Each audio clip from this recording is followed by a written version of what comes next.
Hej alle sammen. I dag vil jeg snakke om den her Urban Decay Vice LTD Reloaded palet.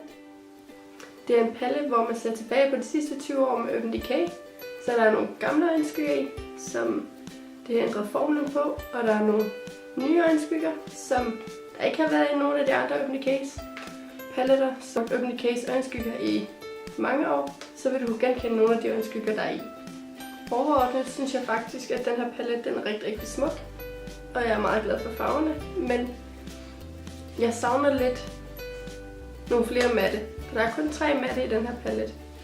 Jeg synes, i den her palet er der nogle meget overraskende farver, som Road Stripe og Asphyxia, UVB og Shallow.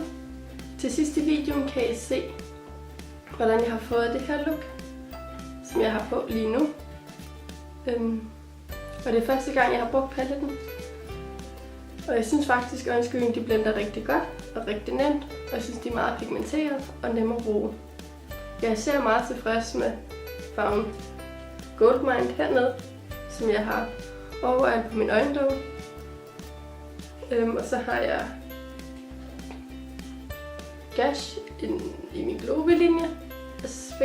Og Bold Stripe her i min indercorner. Og så har jeg brugt alle 3 matte øjenskygger. Nu vil jeg swatche alle farverne til jer, og det bliver i rækkefølge. Vi starter med række 1, den vej, og så række 2, række 3 og række 4.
Hej.